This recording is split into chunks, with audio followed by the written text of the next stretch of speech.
And we are live here at Heavy Muscle Radio. It is June 20th, 2022, and thanks for joining us. And of course, we have Chris Aceto, the technician, here tonight, and special guest John Hansen helping us break down the two shows, the MONSTERZYM Seoul, Korea show and the Puerto Rico Pro, which was a big event this past weekend. John, thanks for joining us today. You're welcome. Happy Father's Day, guys. Thank you. Thank you. Chris, thank you to all the kids out there that I have never met yet that are mine. Oh my god! You know, that's like a horrible feeling. Like I know it's happened to a lot of people before, but you know, can you imagine just some kid shows up at your door and well, big Herschel Walker running down in Georgia. He's him and his son are pissed that there's these like deadbeat dads, and it finds out Herschel's like deadbeat on like 4 of them. Oh, really? 4 women? Well, I think it's 4 kids. I mean, 4 different kids. Wow, that's crazy. Yeah, the good thing about us white guys is when we take steroids, we become infertile. I asked Ronnie that. I said, Ronnie, how did you have all those kids? He goes, I was on a cycle almost, I think, every single one, or except maybe the first one he was on. Yeah, probably enhanced as Yeah. Oh, we're joined early, Chris, by your client. Oh, let's get him in here. Let's get him in. MOE NSOUR, what's up? Good morning. Brother, you look a little flat. He looks like he's going to explode. I haven't slept. I slept like for 1 hour or like for 1 hour. That's better than more. Yeah, well, I'm just. He's got that win, and now he's got the Jay Cutler Arab hairdo. There you go. Yeah. He's got good hair. You know, the IFBB MONSTERZYM Pro Bodybuilding Championships that took place in Seoul, South Korea was won by Dr. NSOUR, I should say. Now, you're a real medical doctor. You're not just a fake doctor, right? Well, yeah, I graduated from School of Medicine in 2020. Awesome. And I did 1 year of internship in a hospital back in my country. Then I decided to focus on my bodybuilding career. So I put hold on my medical degree, and here we are. I think doing bodybuilding shows. Yeah. Dave, who's that sound like? It sounds like George Farah, but no, George it sounds like you. That's what Dave did. No, I didn't graduate though. He graduated. Because you're too hard. The rotations, Chris, are the absolute hardest thing to do. In yeah, the rotations. How did you get through it and still work out and train and eat? Well, it was tough times, but it was like zero social life. Only my life consisted basically of being in the hospital, doing rounds and training. You must be very good at training and very little sleep. I couldn't train on 3 hours sleep. I couldn't do it. Yeah, I could. Yeah. You're better than me. I take my hat off to you. Now, do you want to go back to medicine at some point? I don't think so. No, yeah, me neither. Bodybuilding's so much more fun, right? It's more fun. You have control over your life. You doing what you love. Actually, I don't love medicine. I loved medicine when I first got in it, but then this love just vanished. So I don't think I will go back anytime soon. Maybe I will do something related between bodybuilding and medicine later on after I retire. Who knows? But right now, I'm just focusing on being the best bodybuilder I can be, and that's it. How did you meet Chris Aceto? How did you guys hook up? Start working together? Actually, there's a guy from my country, back in my country, named Amr Al-Amle. I was prepping alone, and he told me, "Man, you should text Chris." I emailed him. It was like back in 2021, I think, January 2021. We start prepping for a show. Then I picked Europe Pro in August 2021. It didn't end up well. It was my first pro show. Then, that's how I met Chris, by a guy from my country who worked with him. I think this guy is a Kamal friend. Kamal Gargni? Yeah. His name is Amro. You know him, Chris, right? Yeah, Amro. You guys have similar physiques. When he hears this, he'll probably text me right away and say he wanted his pro card because I said you have similar physiques. Yeah. He may take it as he may think that I said that you can beat Mohamed NSOUR, but Now, Mohammed, what made you decide to do this show as opposed to maybe going to Puerto Rico? Why did I do Korea Pro instead of Puerto Rico? Right. Well, my country is somewhere in between, so traveling to Puerto Rico will be as hard as doing Korea. And I thought that maybe Korea, I have a better chance at Korea because Puerto Rico will be more stacked. So it wasn't really like a decision. It just clicked right away. And when I saw MONSTERZYM, I thought it is the show to do. And MONSTERZYM every year will manage to have a good lighting, good stage, good organization, actually. So that's why I picked it. What was the prize money there? Like for the first place? Yeah, for what your win there, the win. Yeah, $10,000. Very nice. All Yeah. right. That's about the same thing Puerto Rico. Like the basic bodybuilding shows, yeah. Chris, did you have any feedback on the fact that he wanted to do MONSTERZYM as opposed to Puerto Rico? No, you know me. I just when people say I never really guide people to a show. That they say this is a show I want to do, and then we say okay, let's do it. Right. Now, who would you say was your toughest competition there? I think the Korean guy, Mr. Lee. Sung Cho Lee, yeah. He's Olympian.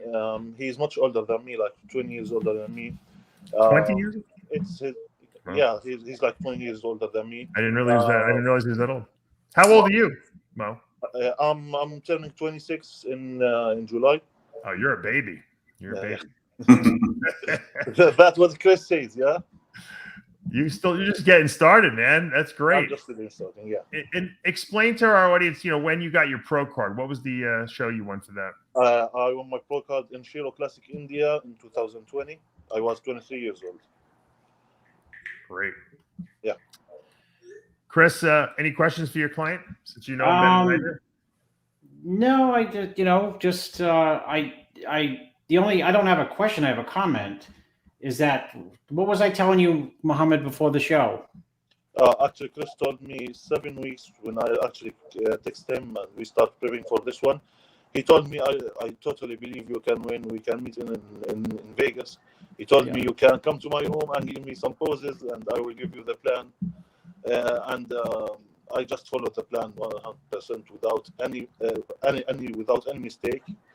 I would send him pictures every day, and I would notice that everything was clicking in the right way from the first week of dieting. It was actually the best prep I ever had. We didn't do as much as cardio as I normally do. Things are perfect. That's it. Yeah. I said you'd be 41. Yeah. You told me you will win. You will win. No, 41. 41. 41. Yeah, 41. Yeah. 41. The number of the athletes. Yeah. I think your phone is breaking. Your audio is breaking up a little bit there, Mo. Yeah. What you want me to repeat? It's just there's a little static going on the line. I don't know if. I told him it'd be 41, Dave. 41, which is the 41st pro bodybuilder. The 41st individual to win a pro show that I helped. Exactly. Yeah. Oh, you actually have all those numbers calculated? I have them, and I consulted with Jose, and I went on my Instagram because I have to go. It's 100. Jose corrected me on how many wins he had, so it's 107 IFBB Pro wins. Wow! And Mohammed is athlete number 41. Chris, no disrespect there. You've been doing this a really long time. How the heck I can't even remember the girls I dated from the 90s. You remember every person you helped win a show? Yeah, of course. You just have to go back. You say how many did this guy win? How many did that guy win? You add up the people. All right, 1990. Did you help anyone who won anything in that year? I don't know. I'd have to go back, but. I mean, I only started doing it wholesale for since 2010, and so I mean, I got I'm sure you missed a lot of people. You helped a lot of people back. 50 wins. There's no way that you know. I'm looking for King Kamali. He's not on the list, but he's on the list for #1 George Farah impersonation. What's next, Mo? Are you going to wait till the Olympia, or are we going to see you again? Yeah, we will do the Olympia. All right. Well, I appreciate you joining us here today and just saying hello to the audience. I never really got a chance to talk to you, and I think our audience, you know, it's an honor. It's an honor for me actually to be with you guys. It was a dream come true to qualify for the Olympia, and I never thought that it will come as, you know, I always believed I will be on the Olympia stage, but I never thought it will be as soon as it happened. I'm just so thankful for being Chris' client. You know, he's like a father to me. I really appreciate him. And it's Father's Day. It's Father's Day. Ah, there you go. Yeah, it's Father's Day. And I'm pretty sure Chris thought we will improve a lot from here to Olympia. I think we lost him. And that's it. We lost him. The Koreans cut him out. We cut Koreans. I'm pretty sure we will deliver a good package to the Olympia and maybe shock some people. Who knows? Yeah. Well, good luck. Enjoy the spoils of your victory. Go try to get some sleep, and we'll see you in December. Thank you, Dave. Thank you, Dave. All right. Take care. Congratulations. All right, I couldn't take his audio. Yeah, thank you, Mo and NSOUR, for joining us. What a great guy! What a talented guy. I mean, a real, true medical doctor. He went through a year of residency. I think he might be the only IFBB Pro male. I know the women do. The women are way bigger overachievers than men, but I don't think there's another man that was a real doctor. I mean, George Farah says he's a doctor, but he's not a doctor. Well, and I'm not a pro, and I didn't even graduate, so I'm not in that category. But you know, it's amazing that he did that. Chris. Well, Dave, when he asked me, I mean, we're at like no degrees of separation when he said, "What do you think I give up a medical career for bodybuilding?" I said, "Go for it. Dave did it. Look what happened to Dave." You know, when I asked Bob Grushkin about that, he told me to go back to school. Bob Grushkin, the greatest coach in the history of coaches, the innovator of innovators. John, me and Dave's paths were parallel for so long, and I never met him. We never met him. Dave told, when I was this had to be 25 years ago or something. I was at Bob's because I used to go to Bob's all the time. And he said, well, you know, this kid was over here, this Italian kid, big legs. And I told him, I said, what? He said, he's a medical doctor. He's going to medical school, smart kid. And he said he wanted to be a pro bodybuilder. And I said, what'd you tell him, Bob? And he said, I told him that you're crazy, you know, pursue your education. And the day I showed up at his house, I really didn't look very good either. So it was probably the worst he ever saw of me because I had just gotten like gyno surgery done and my shoulder was scoped. And the important point was that that Bob pointed out how smart you are. And that's why I was like, really? You know, Bob was like, because you know me, John. I mean, Chris, I was asking him a million questions. You know, well, they were, and he probably loved the questions too. And he like came up with this. He always used to say, like, a lot of bodybuilders are head cases. That's the first time I ever heard that word. He said, oh, you know, he's a head case. This guy's a head case. And I'm like, what do you mean? I was a kid. What do you mean? He did make bad decisions, can't think, this, that. And he specifically pointed out the opposite about Dave. And I never even got to meet you. And that was like years and years. And, you know, and I lived around the corner from him. And I didn't even know I lived around the corner. Yeah, I was renting an apartment in the Bronx because I was doing rotations at the Lincoln Hospital there. And literally, John, I could have walked to his house had I known he lived there. That's how close I was to him. Wow. But that's life. You know, we're all. Ruskin told Jeff King to compete, I think, in the America, and Jeff said, he goes, I can't. I'm doing I'm going to chiropractic school, right? Yeah. Yeah. That was smart. That was the smartest thing because he had a back injury, right? After that. Yeah, but he was reluctant. Jeff was like the reluctant. Like Bob was like, no, you got to go into the America. It's like, no, it's just a contest, Bob. You know, I'm not gonna. You know, me, everyone else, Dave, right? If we could, everyone else would have gone to the contest. Yeah. Yeah. Crazy. You know, everyone has to. I always say everyone has their own path, and you have to make your own decisions, and then you live with it. You know what I mean? You can't. People can give you advice, you know, but it doesn't mean it's right for you because, like, looking in from the outside, people could have said, well, why wouldn't Dave just finish school? You know, finish it. At least become a doctor like Mo did. But I felt like if I would have finished, then I would have felt obligated to be the doctor, you know, that type of thing. Well, how am I going to not be a doctor now? I actually finished, you know, I might as well do it, you know. And so I purposely didn't, you know, I think that's. How much did you have left, Dave? I had another year and a half. So I had the fourth year is the easiest, but I had the third year was about half done. So that was the hospital rotation year. So all the classroom work was most of it was done already. Yeah. I'd already passed the first part of the medical boards, but I hated working in the hospital. It was brutal because they don't give a shit. They give you all the shit jobs to do. They want you there all day long. You're not really doing anything, so you're wasting time. You know, if there had been a gym in the hospital basement, I could have gone down to work out. I probably would have stayed in school, but I felt like I was being cheated. I couldn't work out. And when I did have to go work out, I was exhausted. I couldn't do anything, you know? Yeah. I was so tired. So I used to sneak into the bathroom and eat my tuna and rice meals in the bathroom. I mean, it was terrible. So Your passion wasn't really in being a doctor. no, my passion was the information I learned in medicine. I knew you were going to say that, Dave. It wasn't the actual treat. You know, I didn't really want to prescribe like blood pressure medications to people and to draw blood from them and do that type of stuff. It was just it seemed very mundane, and it was the same thing over and over again. And you're really not helping people to stay healthy. You're just treating symptoms essentially. And I became disillusioned with the whole thing, you know? So believe me, John, if what year was it, Dave? What year is it? 1993.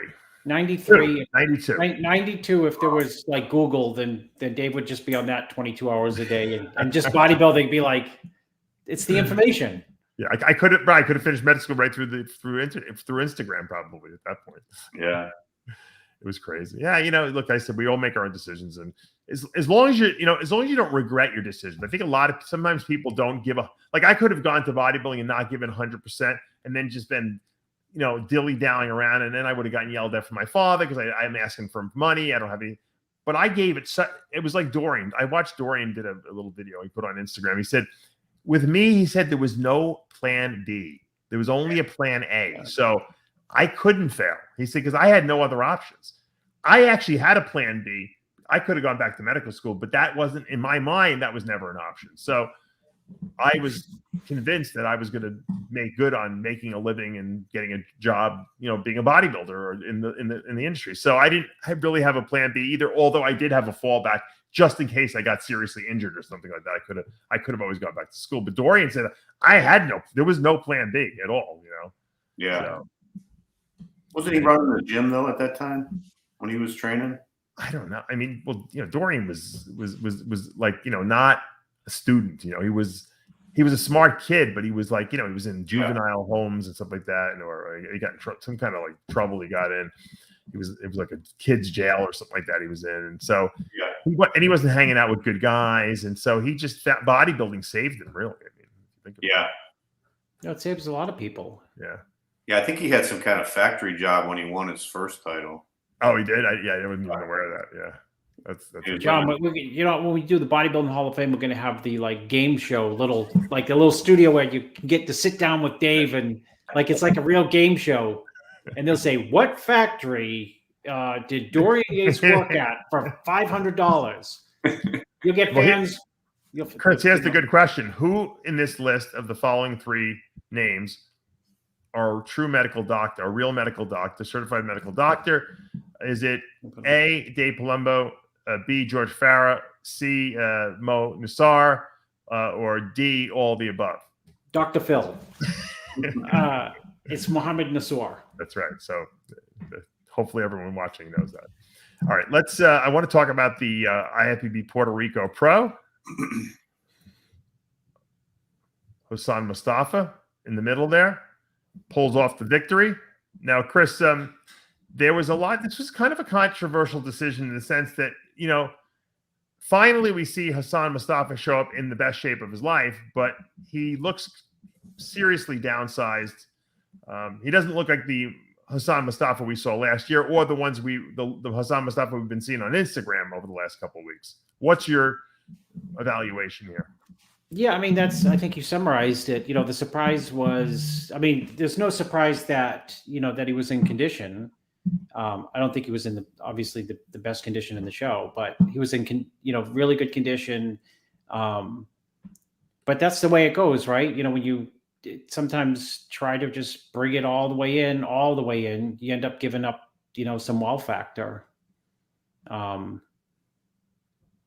I think that's what I was very impressed with Theo Leguiner, the guy who was to Massan's right there. in the middle. Yeah, he's broad. The pluses with Theo is that he's a big guy. He's broad. Broadness goes a long way in a men's open bodybuilding show. Yeah. The only one that didn't hurt, of course, was Phil Heath. It's the only person that's never hurt. Because he was so cartoonishly round. Yeah, and so he's broad. He doesn't really have any weaknesses. His condition is I'd say good to very good, very good.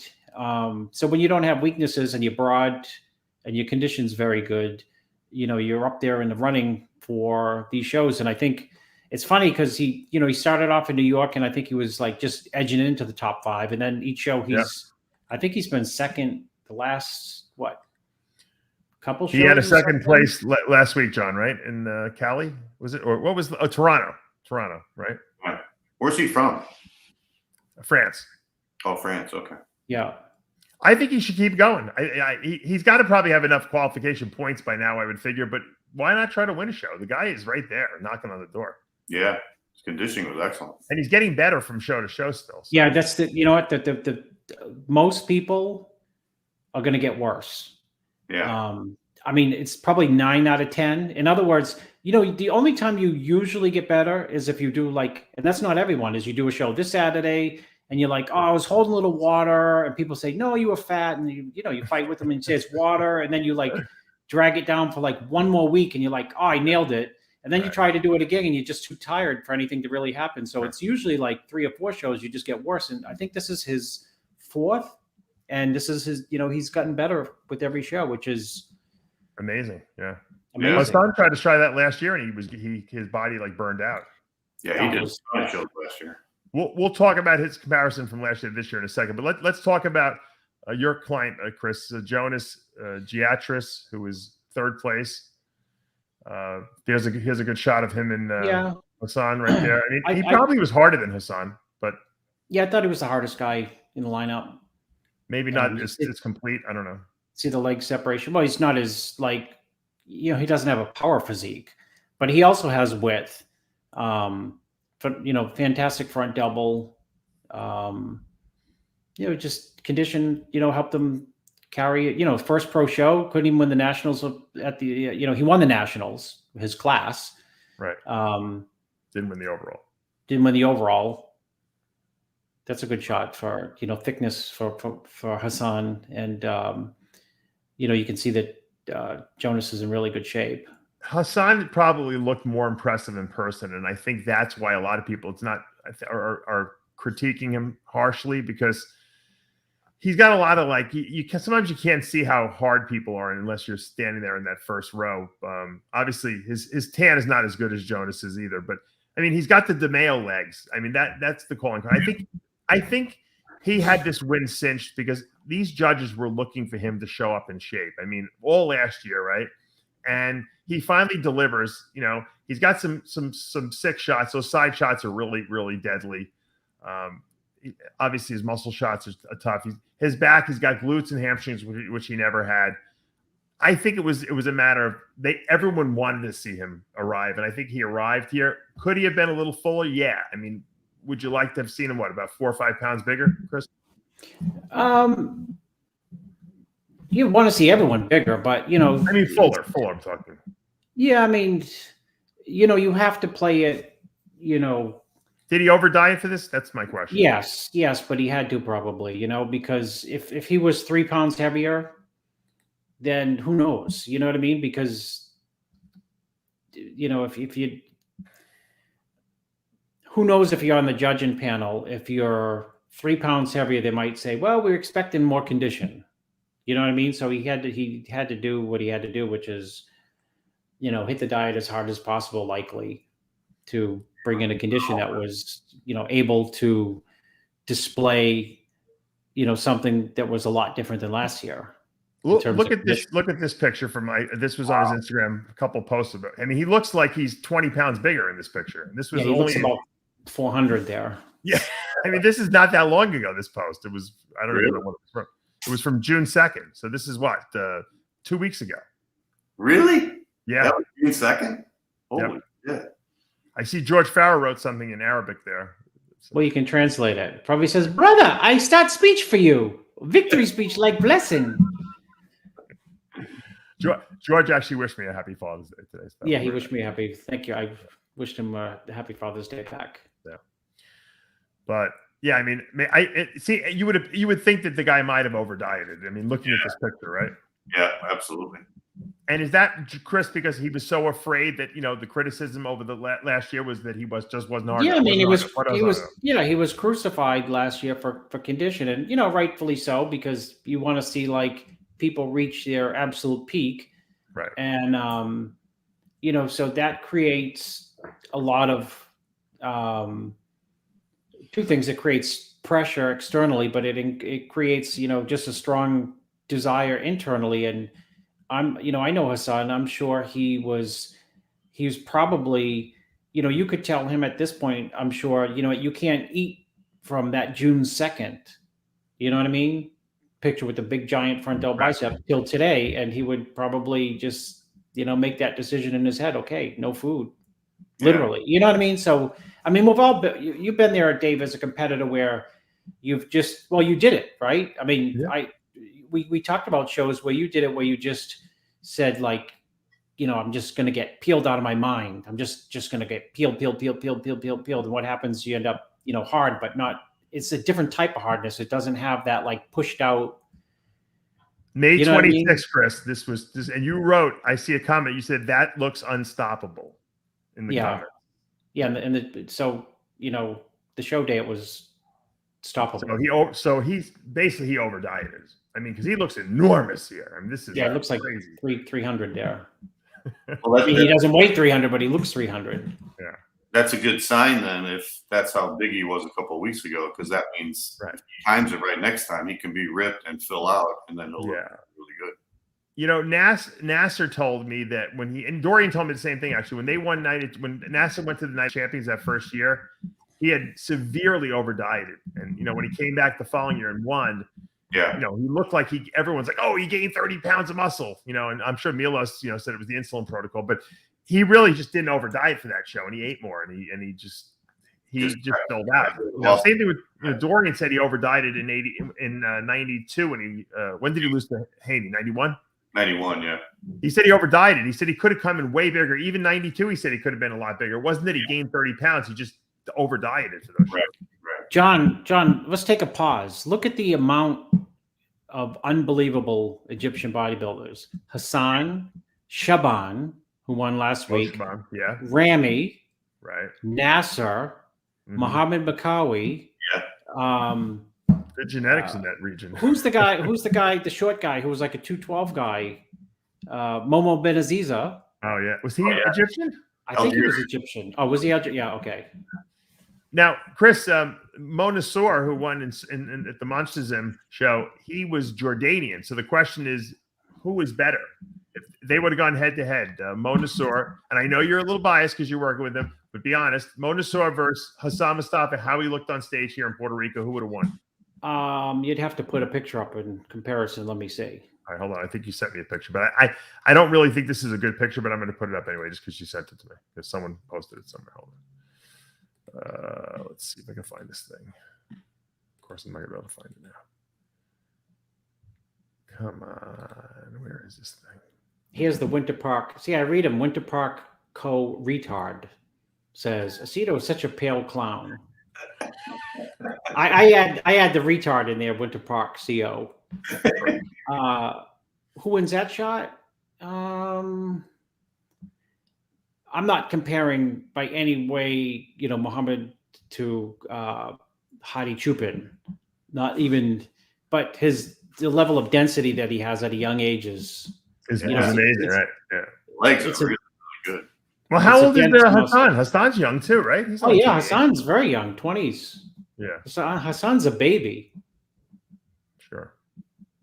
I think it would have been a great battle between these two guys. Yeah, two different.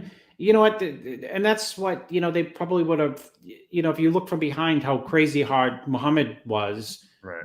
I mean, that's right where people get bamboozled on glutes and hams. And he has the glutes, hams, and Christmas tree, you know? Right. Different leg, obviously. Yeah. I think he's got better front quads, but I think but that's not a real flattering shot for Hassan right there. You know, when he locks his quad down, he's got that freaking crazy cross-striated quad too, though. Yeah. So, who does? Hassan. Yeah. Yeah. I mean, he's got the closest legs I've ever seen to DeMeo of anyone. And we've said this before. You know, Paul DeMeo had those crazy quads, and I think Hassan Mostafa here's Winter Park retard saying I couldn't afford to visit where he lives. Okay, yeah, no, I couldn't. I couldn't. You're right. I couldn't. Chris, okay, go back to the other. Back to the other comparisons, Dave. Okay, hold on. See if I can find the other one. See a back double or so I. Yeah. You sent me all these freaking pictures. I can't find it now. I don't. This was a very, very shabby job you did on this comparison. It's your show, Dave. I know. You're supposed to put together some better ones for me. Hold on here. Let me get this one. Hold on. Chris's Instagram skills are fading away here. What do you think? So that's Hassan on the left and different. Yeah. There's more total stuff. There's more like. There's more. I can see where Hassan is completely flat in areas, hamstrings, lower back, but the muscle's there. And I know that if he just had been more like a couple cheeseburgers and maybe a Diet Coke, he probably would have been ridiculous looking, I think. Yeah. I think Hassan has more muscle and freakiness than Mo, but I think the way Mo looked on stage, the way Hassan looked on stage, probably Mo might have won, you know. Yeah, I think there's more freak factor than we're seeing. Yes. There than is actually showing up. And I couldn't, you know, it might be like you eat a pizza and say, wow, now I'm like chart busting. Someone just wrote that AJ Sims was coaching Hassan. Is that true? Oh, hey, it's John Romano. What's up, guys? What's up, John? Hey, gentlemen, happy Father's Day. Happy Father's Day to you. Thank you. How many kids do you have, John? Too many. 3? You have 3, like I do, right? Yeah. Chris has got his beat. He's got 4. Whoa. Hey, John, do you ever want to have any kids? Me? No. Not really. Smart man. Yeah, very smart man. How come you never wanted the kid thing? I just told you why. It says on CNBC last week, it said you need $286,000 for each child between, yeah. And I said, if I had that type of money, 286,000 times 4, I could go visit Winter Park Co. I'd have 2 Ferraris. The Jabba Jar in the comment section. To be honest with you, because I think it costs a lot more than that. To be honest, that's the minimum. That's on the low side. Yeah, that's with food stamps. So I guess there he is. Damn. So Hassan is acknowledging his coach right there. I can't see. You can't see that picture, John? I can see the picture. I just see this enormous guy on the left. That's Hassan Mostafa. We're talking about. Shit. I mean, I can't. I don't want to put my glasses on the screen and I'll look like Chris. But that's the Blackman thing, right? With the glasses. How long has he done with AJ, Dave? I don't know. He wrote Cement Factory, which is AJ is the man behind it all. Thank you so much for coaching me, bringing me to a whole new level. This is only the beginning. And although we won the first pro show, we have a lot to do to be at our absolute best at the Olympia. So that was nice. So he just turned pro? Was first? No. He's been around. John, you got to brush up, dude. If you're going to be on a bodybuilding show, you really smoking too much. You can't do social commentating and not like. Oh Jesus! This guy, You know what? You're absolutely right. And in fact, I even told Dave about this. And you're absolutely right. You are 100% right. Well, and people text me about it. I made a new commitment to be more like on top of this shit and like get out of the Valentino era of kind of bodybuilding. You know what was wrong with this weekend, John? Why they decided to hold 2 shows, not even 1 show, 2 pro shows on Father's Day on a Sunday. I have no idea. Why do they do shit like shows that on Saturday? I don't get it. They held two pro shows on a Father's Day. Yeah, they do 4th of July weekend sometimes in the past. On the why hold it on a Sunday? Yeah, usually it's Friday, Saturday. I know why. Why? Because Juneteenth is holiday tomorrow for all these people, and so they're gonna Sunday's like Saturday because Monday's off. Why is Monday off? No, because John, the fact is Sergio Oliva says that no one in bodybuilding has kids, which is not true. But he always references and then he goes through a list of great bodybuilders competing who don't have kids. And See, no, but tomorrow's Juneteenth. It's a holiday. Some I don't know. It's some liberal shit, but it's the first day of summer. What? Actually, Tuesday is the first day of summer, so that's it is. Tomorrow is Juneteenth. I'm telling you, it's a holiday. You got to be up on this shit, man. I'm not up on it. You're not up on the shows. I'm not up on Juneteenth. Well, I'm telling you, it's a holiday, and as many people are celebrating it tomorrow. So I think that's why they had the shows on Father's Days, because they're anticipating Monday being off. So that's why it's a holiday celebrating the emancipation of those who have been enslaved in the United States. You're right, John. It's a federal holiday. That's right. Told you. I don't exactly know what that means, but if it's a 2-day show, they usually do it Friday, Saturday, right? That is true, John. That is absolutely true. They had the classic and the 212 the day before. So it was a 3-day event? Yes. No, it was 3 days in Puerto Rico. Would they have the amateur? 3 days in Puerto Rico? Wow. That's awesome. I think that's great. I'm glad that they have that many people in the show. Yeah, that they took up 3 days in Puerto Rico. That's incredible. All right, I'm for that. Yeah, the pro's always Friday, Saturday. Yep. Juneteenth. Told you. See, you didn't believe me. Juneteenth. It's for all those impressed, taking it in stride. I wonder when this holiday started. I think this year it's the first one. I don't think so. It just started. It became a holiday. I think in 2015 it started. Okay. As a federal Juneteenth, short for June 19th, marks the day when the federal troops arrived in Galveston, Texas, and in 1865 to take control of the state and ensure that all enslaved people be freed. The troops' arrival came a full 2.5 years after the signing of the Emancipation Proclamation. Juneteenth honors the end of slavery in the United States. Is considered the longest-running African-American holiday. On June 17th, 2021, it officially became a federal holiday. So there you go. Wait, 2021? Yeah, last year. Exactly. Yeah. Okay. I told you it was new. Okay. I'm glad I learned. See, I learned something every day. Good thing I came on the show is all I got to say. I saved the whole damn thing. We're politically correct now. That's very important sometimes. What? No, I wasn't bringing it up for any. I was just trying to justify why the shows could be held on a Sunday. I don't think it's Seoul, John. It's a silly opinion because they have shows on the 4th of July. Sure. They've had the Chicago Pro on the 4th of July. That's nuts. So it's probably we can get the venue cheap that weekend, or it's the only. No, it is. No, there's a lack of weekends. You want to have a show. Okay, you want to have a show in Puerto Rico. These are the dates you get. You only get. I mean, it's not like you can have it anytime you want to have it. Right. You're right. That's a very, very good point. Look, I still say that my opinion holds water too. I'm sorry that I don't go to shows anymore because that's a good destination show, Puerto Rico. Yeah, great. Oof, I'd love to go. You're kidding? That would be a great place to go. Although I heard it was very expensive, the hotel there, very, very expensive, like $600 a night or something. Like that. What?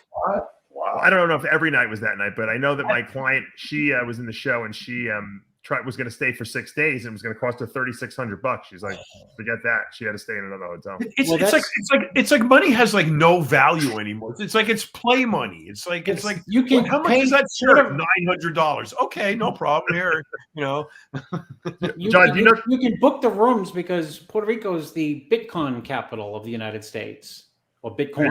I didn't even know that. And which broke 19,000. Bitcoin is down that low. 19,000. Wow. Supposedly that Jake Paul guy is like broke because of it. All the people who are, bought it at 50 are going to say at 19, it's going to go up to, 200 soon. That's called gambling. That's why I don't do it. I don't like to lose. I don't care how many I made this amount, I made that amount. I tried to pay for the Toronto Pro, the $54 for the night show with Bitcoin, and they wouldn't take it, Dave. So that's why I'm not a believer in it. You did some Bitcoin deals though, Chris, you told me. No, I said I had Bitcoin when it was like, I can't remember, 2017. Oh shit. It went to like, I bought it for like, whatever I bought it for went up 4 times. I sold it. Maybe I bought like $2,000 worth, and it went to like 8,000. And I thought it was the greatest profit, easiest thing ever. And then, in fact, you used to be able to buy it with a credit card. I did. Right. And on Coinbase. Right. Yep. And it went up 4 times. And then I think if I had held it, it would have been like $1 million or something. Wow. But now now what I did was I bought Coinbase because I figured I'll buy the exchange. Oh my God. So it went public. At went 300 up to like something. I bought in at like 290, 300. $7. I sold it at like 240, at like 230. I took the loss. And now it's $7 now. Oh my God. Crazy. Wow. There's people who hold it all the way up, John, who get, that goes up to 300, then down to 7. And in their minds, they think it's going back to 300. Because they're hoping. It's not coming. It's not. It's not coming back. I took that loss glad. It was only like $2,500 I lost, but it was still, you hate losing. I lost, it's like, Chris knows it's not the amount of money, it's the fact that you lost. It's the mental. It's gambling. It's like the stock market. No, it's not gambling. Yes, it is because it's unproven. It's not. You're not buying AOL. You're not buying Google. You're not buying Apple. That's absolutely incorrect. That's absolutely incorrect. Only an idiot would do that. No. You buy companies based on fundamentals. You read their balance sheets. You read what they have. It's like when you're buying stock in a company, you make believe you're buying the whole company, not just a bunch of shares. Okay. I just go by the logo. I like the logo. You got to look at management. You got to look at all kinds of indices that would. It's not gambling. Gambling, you're just taking a bet. I say invest in yourself. Investigating, and you're like invest in yourself, John. Don't invest in other people. You'll never lose. I've never lost investing in. Well, I mean, you lose, but overall, I'm up way more than I'm down. So that's can't argue with that. John, do you own any stocks, Hansen? No. John's very quiet today. I noticed. You're not spouting out any facts at us. What's going on? You got to talk about bodybuilding history. Oh, yeah. We got off track. Hold on a second. We did go off track. Stock, Let's talk about Jonas Giatris, Chris. What does he have to do to move up and win a pro show? He just needs to show up in a show like he did today, in the condition that he did today, and not have a heavy hitter show up. That's why he can't beat he can't have like Ian Harrison do a show. Ian Harrison. I always call Ian Valier. Ian Valier. Ian Valier. Okay. Yeah, Even me. Kuklo, or Mitch McConnell going to social. He can't have that type of physique show up because he's not ready to beat like that. But at this show, he was damn impressive. Is that better than what was on stage, Chris? No, just that's Instagram lighting. Oh, okay. All right. What's happened, Dave, is the kitchen skylight has graduated to Instagram filters to everywhere. Right. It used to be you could only find it before in King Kamali's kitchen. Only. You're right. And now there's an app for it. They somehow created they should call it the Gold's Gym Mirror app, right? No, right. The Gold's Gym or the kitchen skylight app. Yeah. Or when you're in the hotel room, when you open the blinds up when the sun comes in the morning, yeah, and you have someone stand opposite you, take a picture right there. It's like there's no lighting better than the natural John, sunlight. you've been a Gold. You know Gold. You know that mirror, right? Yeah. So from a photographer's standpoint, why is that one mirror the only mirror in the entire world where you can look like that, and you never look anything like that in any other mirror in any other place in the world? Why is that? It's got to be the light coming in from the outside. Yeah, it's a light. It's a natural light, John. John, we're going to take that mirror and put it in the Bodybuilding Hall of Fame. The mirror itself, just the mirror. Chris, The mirror's got to be in that place, though. If you move it from that location, No, we'll let guests of the Hall of Fame pose in it. Sean Ray had Laura Crange photograph him in the mirror. That's how good the mirror is. Yeah. Okay. We got to The get. problem was that when she shot him in the mirror, all the zits that were on the mirror from guys popping their fucking pimples on it. No, Dave, that mirror is hallowed. That would never happen in that. That's the posing room you're thinking of. That mirror, but out of all the other mirrors that have that, why is it that one? I don't know. It's incredible. It's like tuned perfectly to like the pyramids, you know. Yeah. It's like, Well, they had that the magic mirror in Kuwait too. Remember? it's nothing like that. I don't know, man. They need to get that whole. The Kuwait needs to get the magic mirror in that whole bathroom. We'll have to we'll recreate the bathroom in the Hall of Fame. You know when you go to rebuild the bathroom. No, because you know, Dave, when you go in the building, let's say like high-end condo somewhere, and you can go to the site where they build an exact replica, you know, and you can say this is what it's going to look like. You just don't have the beach view, but you can come in and see, you know, here's the kitchen, here's the bathroom, the bedrooms, living area, and we can do that at the Bodybuilding Hall of Fame. Say like, you know, here's the entire bathroom in Kuwait recreated with the lighting and the mirror, and with the wax figure of Beta Badiah there, right? The behind those lens, you know. John, we were talking last week, Chris and I, about the Bodybuilding Hall of Fame. I think they should do it. Should be a wax museum type of thing, so we can have like all the Mr. Olympia should have wax figures of themselves, true to scale. You know, up in the. Has it been determined that there actually is a physical location? No, there is not. We're trying There's to not exactly. No, I know knew about this for years. Like I even asked Joe Weider, you know, like where is this place? You know, how come Joe Weider didn't build one, John? That's what we were asking. That's a great question. Why, John? You missed it because he was too busy. Because ask Samir, he used to say all the time that he was going to build a building for bodybuilding. The cadence with that French Canadian accent, you know, I'm going to build a building for bodybuilding, and he would. That was like a part of his vision. And as you know, his vision is like ridiculous. I mean, because people, if you go back to, he has like I wish someone would pull it up sometime, put it in the Hall of Fame. He has like a 10-point, he did it in like the 60s, a 10-point vision, what he saw. And one of the like visions in the future was that all athletes would use bodybuilding and weightlifting as a tool to become better athletes. And that was just psycho talk in the 60s. Right. Yep. All. And then he had like, you know, he had one about high protein diets being, you know, will be proven that. He had all these things that came to fruition. Yeah. The Bodybuilding Hall of Fame was not on that. But well, he was alive. If you could, John, I would love if you can pull up that. It's like a document like he made, because, you know, he was a little over the top. It's like a Declaration of Independence. Yeah. You know, it's like a declaration of his thoughts, like top 10 future predictions, and they all came true. But that one of weightlifting and bodybuilding to become like an asset for athletes and they should all do it was just, I mean, crazy. Talk about a vision. Yep.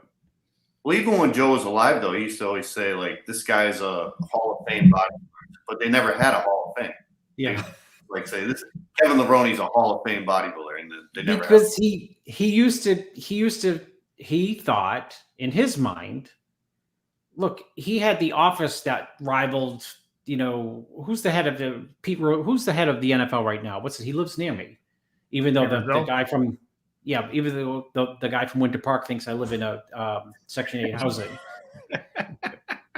He, you know, he had an office that looked like an NFL owner's, you know, or NBA owner's office, and boxing promoters. In his mind, like, okay, you guys got the NFL, that's good. You got, you know, and the NBA. I control bodybuilding. I'm the, I'm it. And in his mind, there was the Hall of Fame for like basketball. There's the Hall of Fame for football. There's a Hall of Fame for baseball.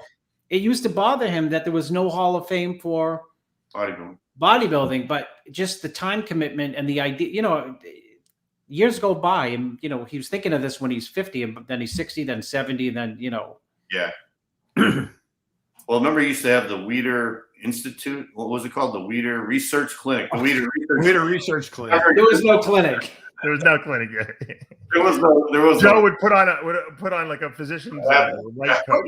But the funny thing is, today you could get away with a virtual bodybuilding Hall of Fame. You don't need a physical location. You could get away with it virtually. True. You could, but it'd be cool if I won the lottery, I'd build one. But the thing, like, we can have like Tarrytown. What are you gonna have? Like a gym, a bunch of weights, and guys on pictures on the wall. I mean, what are you gonna have? You should have a wax figure of every guy who won the Olympia, and you should have like Chris said, you can put like posing trunks or Mike Katz's Crusher, and guys things like that. Lou Ferrigno is the Hulk, that kind of stuff. Dave, you could have how they have like Schwarzenegger's Conan's. It should be in Vegas, and it should be a wax museum as well. I agree. You know how they have like memorabilia, like Michael Jackson tickets to Madison Square Garden, shadow box thing. John could have we could dig up tickets from like the '65 Olympia at the Brooklyn Academy. The treasure Academy of Music. Hold on, the treasure trove that Peter McGuff must have left. God, if we called his wife up, he probably has priceless everything. Stuff. Yeah, he has everything. And Irv Gelb is a big collector too of bodybuilding. Yeah. That's right. Have any of you ever been to the Baseball Hall of Fame or Football Hall of Fame? I wonder how they do that. How they curate. I've been to the basketball. Well, they have a plaque for every guy. I haven't been, and then they have They have also paraphernalia of different guys. Maybe their bat signed or something like that. Just think of jewelry stores. When you go to a jewelry store and they put some overpriced rock in a case, and it's the lighting is on it. You do that with the tickets and the Premier after party tickets. Yeah. John Bailey a lot of stuff. King Kong joined us. Speaking of Hall of Fame bodybuilders, where we just got one. Did you have a few? I think he wanted to put his 2 cents in, so I let him join. I didn't. I was actually walking on the treadmill, listening to my new dogs cry over there, thinking I should get off and go see what they're up to. Oh, you got 2 dogs. That's right. How are they doing? Good. I slept outside of them last night. I had like a barbecue area. It was like 9 degrees, raining and cold. I slept outside of them. I think I got pneumonia. What did you sleep outside for? With the dog, they're in because we got home late. I didn't want to bring the 2 new dogs inside with 6 cats and introduce them at midnight. So I slept outside with them. 6 cats? Yeah. Wow. As I was going to St. Ives, the woman had 6 sacks. Each sack had 6 cats. Each cat had 6 kittens. And I don't know how many were going to St. Ives.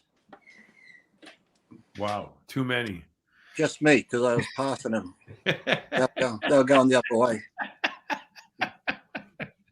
So Lee just got back from Venice from getting inducted into the Hall of Fame. Right. So it's kind of ironic. We were just talking about that. But what's really cool is Lee was the last one. There's no more. He's the last one. Yeah. It was between him and Sean Ray. And, don't bring that up. Oh, no, really? Yeah. That's a sore point, Dave. Don't bring that up for Sean. He said something like me getting the award would be like giving Ted Bundy a babysitting job or something. Something along those lines, he said. So here's a question. We've had a lot of pro shows this year. I'm sure Chris knows how many because he keeps track of all these statistics. And we're sure I don't know at all. So at both ends of the spectrum. Who's the best? Who's our best champion so far this year? That's a good question. That's a great question. Yeah. I can't even remember who won all the shows. That's the problem. I don't know. It's hard to say because you got different level shows. So it's like, the quality is different. Somebody can win, but are they the greatest because they won that show? The quality wasn't as good as the biggest show. Yeah, well, I guess that's what he's looking for is like who's the best? The overall. Who's the best? Who's the most impressive? John Hansen. What's your pick? Who was the Arnold winner? I'm drawing a blank. Isn't that funny? I was thinking No the one can same figure out thing. who won the Arnold. Isn't that funny? Mr. Olympia, Brandon Curry. Oh, okay, yeah. Brandon Curry. You got Brandon. Hold on, but Chris, isn't that kind of funny that no one could come up with the name? I couldn't come up with it either, to be honest with you. No, could I? That's what I was trying to think of. Was the Arnold? Why does Brandon get no love like that? I don't. It's like, I really don't understand. He's so impressive and such a good guy, and it's like no one can remember him. Yeah, it's funny that Blessing was probably the most memorable because he's such a character, but he's not better than Brandon Curry. No, not at all. That wasn't Brandon's best either, though. No. It's funny. I watched John and Rich the other day, and you two both stuck on names too. I'm like, what's happening to us? We can't even remember names anymore. What's going on? I couldn't remember anything. I told him after the show, I said, Richie, we can't bring up anybody's name anymore because we don't know it. Let's write it down. You and Rich were stuck on Bonac. You couldn't remember it. Then you just casually said, and Bonac, he goes, that was him. I mean, have we, aside from Brandon, have we seen anyone who's going to be a top 5 Olympian this year, really? I guess Bonac, right? I mean, yeah, I was going to say. Ian Valier, no. We didn't see Ian this year yet. We haven't seen him. What about we saw Bonac and we saw Brandon, and that was a close battle again, obviously. Yeah, we haven't seen Ian. Well, we haven't seen the heavy hitters, you know. No, we haven't seen the heavy hitters. So we just saw him in Pittsburgh. Nick Walker, we haven't seen either. No. These shows that my point is, there's been a lot of shows this year and a lot of opportunities to qualify for the Olympia, and we're qualifying guys that are not normally guys that we're considering for top 5 at the Olympia, with the exception of maybe, like I said, Blessing, you know, and I don't even know if he's going to be able to make the top. He probably won't be able to make the top 5 either. So why are all these heavy hitter guys that are not qualified waiting? That's the question. Because Dave, it might be because it's, you know, if you put it off closer to the Olympia, it's hard to time. Okay, Ian Value wins, let's just say, the show on this week. Yeah. You know, then you have to like time. There's a lot of time between now. You know, what do you do with your body? Do you do like a little mini off season? Do you come down? I mean, I would think that most people would be like, okay, I think I can win a show towards the end of the season, and then I can just hit it as hard as possible for the Olympia. It's hard to hold on, Chris. I think you're better off doing it early in the season, get it over with, right? I agree with that, but you know, it's. I mean, they're both hard. I think it depends on where you are in your developmental process. If you're trying to still get big and improve, they can do it now, though, because they just cruise, and then when it comes time, they're going to blast. Oh, blast and cruise, While they're running Slin, right? You got to. Yeah. I think you got guys like, you know, like I think Kukla should have held on and tried to qualify, right? Because last year he got kind of screwed at the end because he ran out of time. You know. Yeah, well, he's an Olympian. Isn't he doing the Dallas show? Isn't he doing Texas? I hope he does. That would How be many good. more opportunities are left to qualify? I think he is. Yeah. Well, I think the qualification goes a little longer. I don't want to say anything, but I saw those bathroom shots of Lee Priest on the weekend. I might be thinking top 5. Yeah. Well, that's a foregone conclusion. You don't have you're not registered. You don't have your card, right? Your pro card. Hey, you know what it's like these days, Chris? You don't have to get on stage anymore. I've got an Instagram account. I walk around the expo. I'm Mr. Olympia. Fuck. All right. Here's the most recent. Hold on, guys. The most recent Lee Priest picture. Here they come. All right. Him and his twin. Here they come. Oh, Lee, you look great. You're shredded. Oh, look at me there. I need a shave, but I look pretty good. Which is your brother? The one on the left or the right? The red collar is the girl, and the other one is the boy. Okay. Red collar or red leash? Collar. The leash was. Oh, there's Lee sleeping with after. I just ate fish and chips, and that meal you saw, Dave, the fish and chips and calamari. And, yeah. Did you share it with the dog? Oh, he had a bit of fish. Look at that picture. Oh. What a classic, Chris. Oh, wow. That's going back. Yep, that was like 2 years ago. It was. I can tell by my haircut. Yeah. Chris Cormier had Aceto, what show is that? Arnold, 2003. Two, I think. 2? Yeah, because my hair was like Chris, that. you're like an encyclopedia. Yeah. Well, Chris knows all the 2002. J shows. That's No, it's the Jays. It's part of the Oh, 107 wins. right. That would make sense. That's not the bathroom shot there, Dave. That's not the one that. You know what? You put so much stuff on Instagram up on a daily basis. I can't even keep up with it all. Well, he has to before.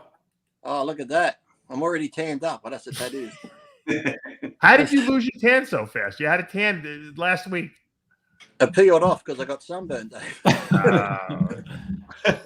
Him and Jimmy had that farmer's tan, last week. Yeah. Hey, I want to hear John. A recap of that trip as well. Hey, John, did you hear that Jimmy's actually going to LA Fitness doing cardio in the stepper for our Vegas trip so he can walk further? Yeah, he told me. He said he was very disappointed with his physical condition. He was sucking wind crossing the street. Yeah. If you want to come to Vegas, John, you can be best man and witness our wedding. All right. Well, I think this is the bromance of the century, actually. Yeah. So I'm very interested in seeing This day and age, we can be gender fluid. Yes, you can. Leslie, Leslie Timble told me she was insulted that Jimmy dumped her for Lee. Yep. No, And come on now. Who's better looking? Come on. Greg Valentino kissed Lee. I saw that. Hey, Yeah, that was a funny video too, actually. there are was some very things funny. that happen in life you never forget, and that's one of them. Yeah. I still have nightmares of him coming at me. Where did you post that? I'm trying to find it so I can put it up. I think I shared it too on mine. I might have been YouTube. Did you share it on Instagram, Lee? Yeah, Hold on. Let me see. I think it's where the square is black. Oh, okay. Let me see. It was a beautiful day, and that's where he actually had a Sean Ray mask thing on, and he put cream pie in his face or something. I don't think you guys had any fun on that trip. I can't even. You got so much crap on this Instagram. I can't believe how much you post on a daily basis. How dare you call my life crap? Really? You know, I got to say, next time you post pictures of your kids, Dave, I'm going to say there's so much crap on your Instagram. but you know, I all crap aside, I got to say, Lee, you deserve major props for taking Jimmy on that trip because he was in such good spirits, man. It was incredible. And Lee Priest, they went out to Vegas. Well, first they went to LA and then they went to Vegas. And they went to some little marriage and they made believe they were getting married. Well, I just want to say something right now to my boy, Jada Bull, okay? I want you to know something. I had Lee first. Watch this video. I kissed Lee Priest and he loved it. And Lee, you're a man whore, God damn it. I love you guys. I just want to say to my boy Lee Priest, I love you. I kissed Lee Priest and I liked it. And don't kid yourself, he liked it too. That's pretty funny. Now I know when the doctors say, well, they get Hep C. Now I can tell him. I remember. Yeah. You know what the funny thing is? I've never seen Lee get like thrown off his game. That was the only time, maybe in the history of Lee Priest, I've ever seen him get like freaked out by anything. Well, I'm not cheap and easy, Dave. You got to work for it. It's not like being taken advantage of. He's doing a. Yeah, Jimmy's been working on you for a good year or so. Yeah, you're right. He didn't even give me a drink. But Jimmy has been like a new man, though. He's been like full He's of looking life. fresher. You know, He looks fresher. You've seen how fresh he looks. And, yeah. I'm going to be a life coach. I'm going to do a life coach. There you go. You found your new calling. Yep. If I can help Jimmy, I can help anyone. That's true. That is true. That is a talent. Like Mel Gibson on Lethal Weapon on the building. You want to jump? You really want to jump? Let's jump. Come on. Come on, Jimmy. Over the edge. Here we go. That's right.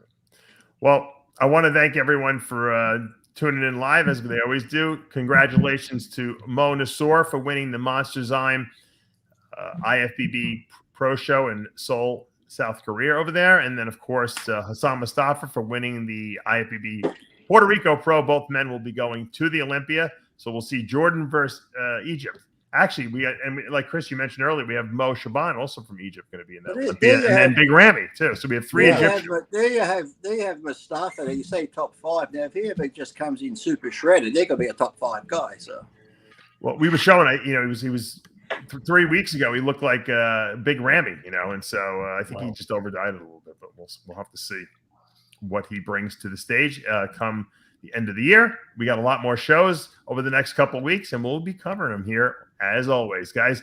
Thanks so much. As we say every week here at Heavy Muscle Radio, the truth. You can't get it. It's too many people. Let's coordinate it. 1, 2, 3. The truth. Good night, everyone.